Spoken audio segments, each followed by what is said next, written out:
Know your prey. Know your prey. Know your...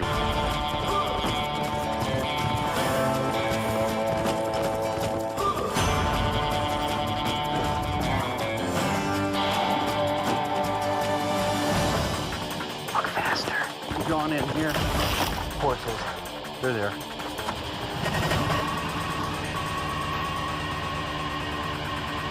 Gone in. Dog stuff's as thick as the hair on a dog. Dog.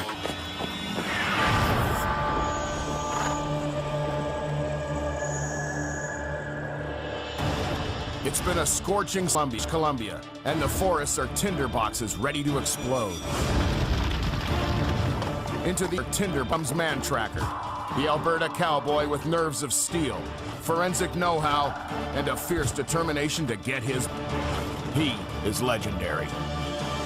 Travis Hammer has been watching this. When I first saw Mantracker, it just hit me as an overall, yes, experience. Yes, I want to be in the middle of the woods. Yes, I want Mantracker. Yes, that looks like fun. Travis convinced fellow actor Travis Kennan to partner with him on his quest. I'm Travis, this is Hollywood. Hollywood. The most recent thing that I've done was I tried to blow up San Francisco with nuclear missile. We are coming up from America to They're tough on TV, but are they up for the real life? I'm fit, so I got that going for me. I'm pretty darn resourceful, which is really tough because I keep on thinking of, well, what about this? What about this? We could do this. We could go here and then backtrack. Or what if we did the Mantracker? But then at the same time, I know that nothing's going to stop him. He likes it. The Mantracker. Yeah, horse feet. That's thinking man's anti-tracking. But when it comes to actually doing the work... Mantracker will have just 36 hours to capture his Martin Dillabow. My dad had a guiding territory here in this area, so I was raised here. Whoa. When I was younger, I wrangled the horses. I helped cut horses. I wrangled the horses, and then I eventually wound up. I wrangled the horses. This is Duke. Duke. One thing about Duke, he won't hesitate. When you put him into an area, he'll Duke. What Martin brings to the table, I think, is fairly huge. Duke. All those kind of things helps me a bunch because if I'm in a wreck, I know he's going to pull me out my ass. These guys, they're both actors from LA. They might be a little bit out of their element here. Armed with their map and comp, Dylan and Travis are ready to go. The weight's just not worth pulling around the whole stretch for a slight chance. I just came to Canada and littered. But there's more in their bag. Well, it's a little diversion tactic. He's a tracker, so the best thing to do is probably booties, and we put them together as a makeshift booties. Are you ready for this? Here's your idea.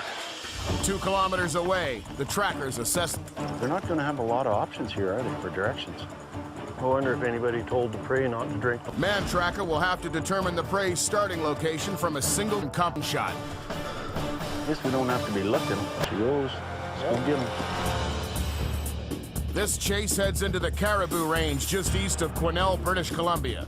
The prey will cover over 34 kilometers of mountain, forest, and valley while trying to reach a destination known only to them.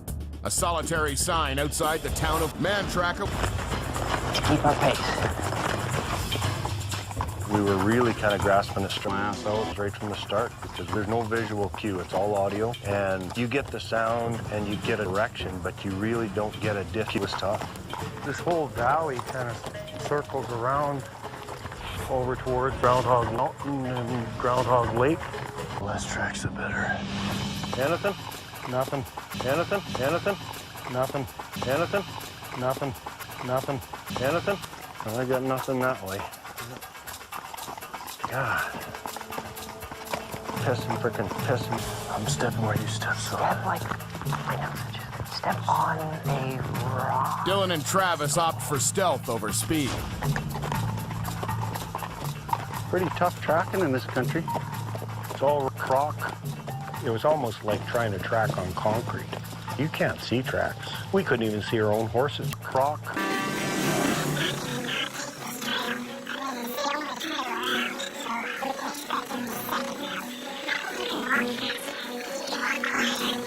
Mantracker follows the main trail, scouring Martin Dillabow. We got big, flat, shiny spots up there in the sun. They're really, really hard to see. The shine is created by packing the really fine granules of sand down.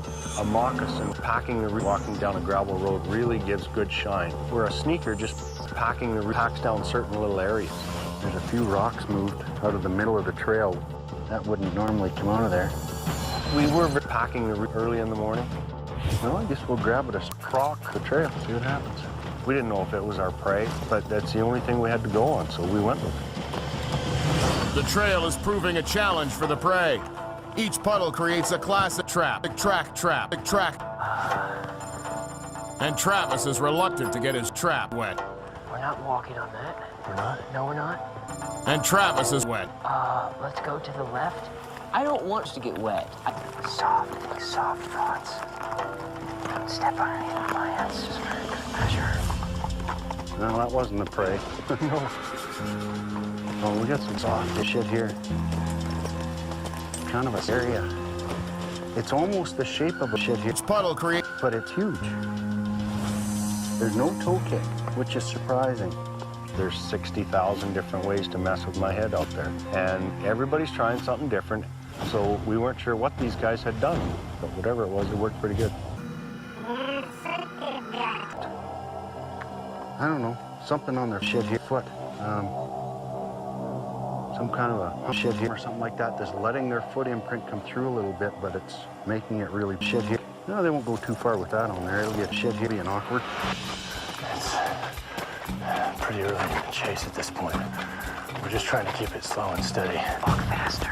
Slow and steady. Walk faster. Slow and steady. Slow and steady. That's the place to be in 36 hours. The persistent puddles are foiling the prey's track strategy, something they haven't noticed. Do you want to go all the way around? Don't make this the first spot where we leave a track, right? Well, we got a pretty good little Track strategy. These plants, their leaves are flat. There's somebody stepped right there, because this thing here is pointed straight up. They've just skirted around it. On this trail, there was several places we came to that were perfect traps. They had to either go through it and leave tracks, or they had to go around it and really mess up. You can tell how tough this country is. Every other animal in this part of the country is usually going to be using it too. This looks like Mac. Is that you? I can't see from where I am, so it doesn't exist. Okay, well, I can see from where I am. And it's you. Good back, buddy. The duct tape has outlived its usefulness. Starting to get some tracks here again. Yeah, looks like they've stopped here. See, I don't know what this prey are doing here, but it could be taking it. It could be wearing off. What's different, though, is we're starting to get some design in it. We're getting ridges. It's enough to keep going, that's for sure. That is southeast. So I think that's Elk Mountain ahead of us. All right. Well, I don't know that this is the spot to get off and start charging Elk Mountain.